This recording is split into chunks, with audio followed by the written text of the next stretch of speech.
people say or think that healthcare fraud investigations, prosecutions, settlements that get reported are up.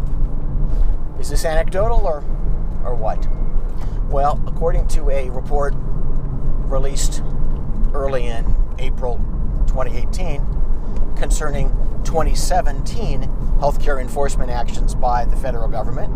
So we're talking both about civil settlements, from civil fraud cases, as well as from whistleblower cases.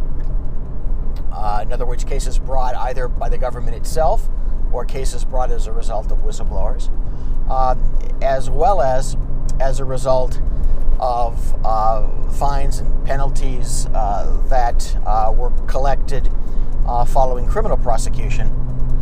The government collected $2.6 billion in 2017. That is a return of about $4.20 for every dollar spent. See if you can get that in the stock market or even in real estate. So there is a huge incentive, there is a huge follow the money here in terms of what's going on in connection with fraud investigations in healthcare. In addition, the government brought over, I've got my notes here, 400 and close to 40 criminal cases in 2017 against, I think it's 700 and some individual defendants. So, what's the practical takeaway here besides the fact that you wish you had a business that did so well? That's the fact that because there is such a return, we can expect both the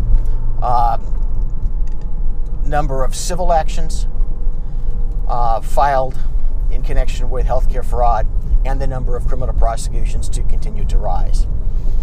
Two, we know from looking at some of the announcements of settlements that some of the types of behavior that the government is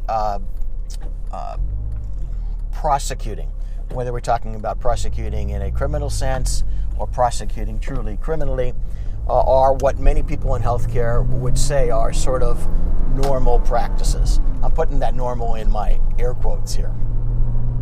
So one has to be extremely careful in terms of doing deals. Compliance has become far more than check the box, far more than, give me a compliance plan, do a compliance program, put the thing on the shelf and be able to say, yes, you've got a program, you've got a plan if somebody comes and asks to see it.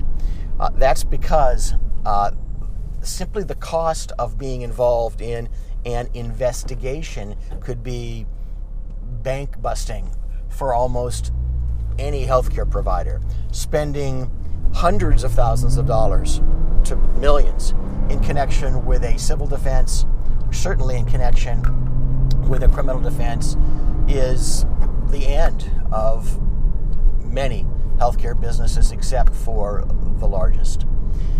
Take that into account, both in terms of your thinking and in terms of your actual practice.